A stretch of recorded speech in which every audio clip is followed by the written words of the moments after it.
So hey my lovely viewers, welcome to it's me. मैं हूँ और अभी मैं ऐसे ही छत पर घूम रही थी। देखिए कितना अच्छा नज़ारा जो है यहाँ पर है। तो अभी मैं देख रही थी सामने, मेरे घर के बिल्कुल सामने जो है वो सूरज ढलता है। सेटिंग सन मैं आपको दिखाती हूँ और फिर एक मोटिवेशनल बात बताती हूँ। ये देखिए, दिख रहा है आपको काले बादल और उसमें से चमकते हुए सूर्य की किरणें दिख रही है ना। क्लाउड्स के चारों तरफ आपको ये किरणें दिख रही हैं जो कितनी बेहद खूबसूरत लग रही हैं और सूर्य चमकता दिखाई दे रहा है।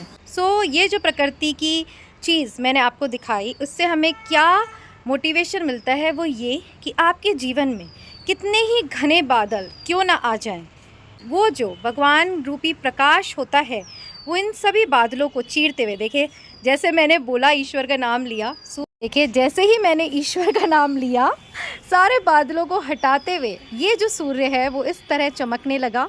तो मैं ये आपको बता रही थी कि आपके जीवन में कितने भी घने बादल क्यों ना छा जाएं, विपत्ति के, दुख के, पर ईश्वर एक ऐसी सत्ता है जो किसी भी क्षण सूर्य के रूप में, प्रकाश के रूप में आपके जीवन से इन बादलों को हटा सकती है। तो कभी भी आपके जीवन में अगर दुख आते हैं, आपके जीवन में अगर समस्याएं आती हैं, उससे घबराइए मत। ईश्वर से प्रार्थना करिए, ईश्वर की भक्ति कीजिए, क्योंकि ईश्वर ईश्वर इसलिए मैं बार बार बोलती हूँ क्योंकि ये पूरा संपूर्ण जो ब्रह्मांड है उसके स्वामी ईश्वर हैं। और कोई भी इस जीवन का व्यक्ति, चाहे आपके माता पिता हों, चाहे कोई भी हो, आपके जीवन के दुख रूपी बादलों को दूर नहीं कर सकता, बट सिर्फ और सिर्फ ईश्वर।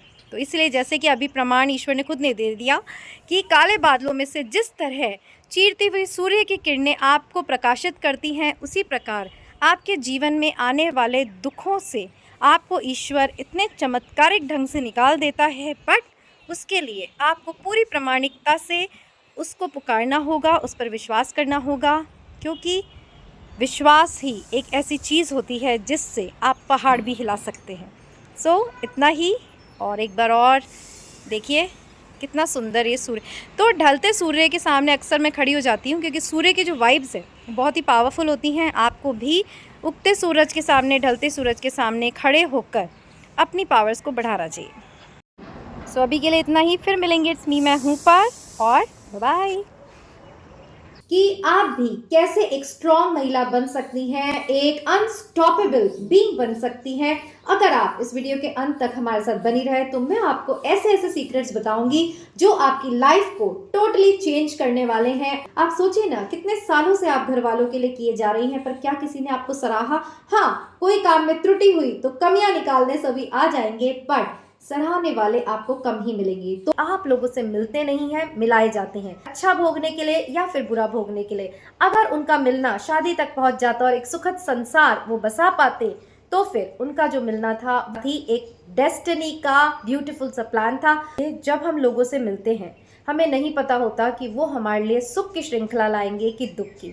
बस हम मिलते हैं, हम सोचते हैं हमने इसे चुना, हम सोचते हैं हम लव मैरिज कर रहे हैं, हम सोचते हैं हम इससे प्यार करते हैं। जी नहीं, जब तक आपके अंदर का वो संस्कार उससे अट्रैक्ट होता है तब तक आप उसे प्यार करेंगे। और जब उस रिश्ते की टूटने की बात आएगी तब ऐसे सर्कमस्टांसेस बनते हैं, चाहे वो सही हो चाहे गलत हो, अल्टीमेटली उनका बनना बिगड़ना सब एक प्लान होता है। अब आप यहाँ पे कई सवाल उठा सकते हैं कि जब बिछड़ना ही है तो मिलाया ही क्यों? देख, ये सब हमारे कार्मिक फील्ड होती है, हमें वहाँ भेजा जाता है जहाँ की हमारी डेस्टिनी ऑलरेडी लिखी गई होती है।